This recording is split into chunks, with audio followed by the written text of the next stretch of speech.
Hello children. Where are you at? You're at Cơm Tấm restaurant.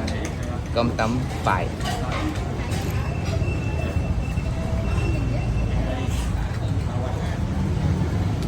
Okay, she's looking at you, Park.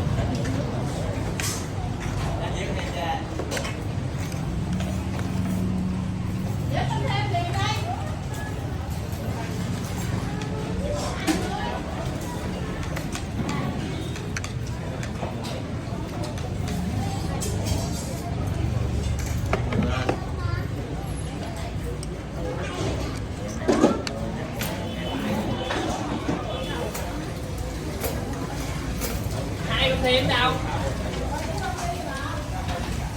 Có ai kêu thêm không?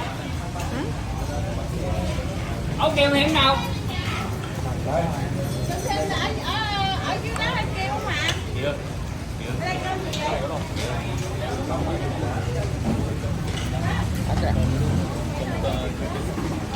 Con mới vừa ấy ra đó em ơi trời.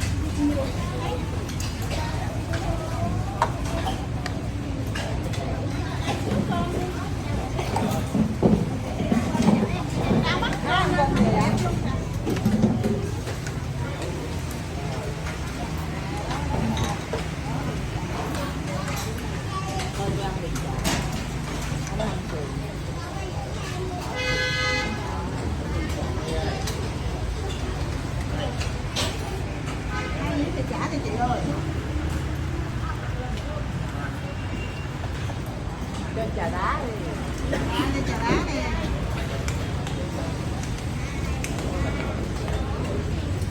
Lấy cơm, lấy cơm sớm không hả?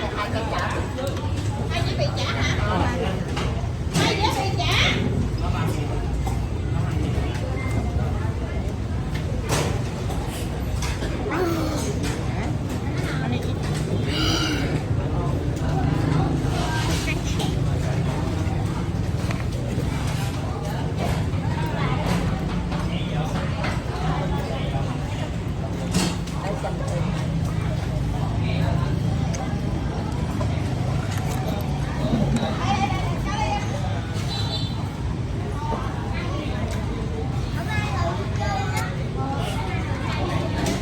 Now the code that people don't say, oh, what? This is he ate all of this?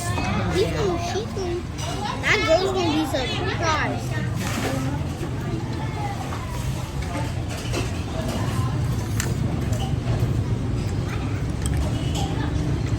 You like it, huh?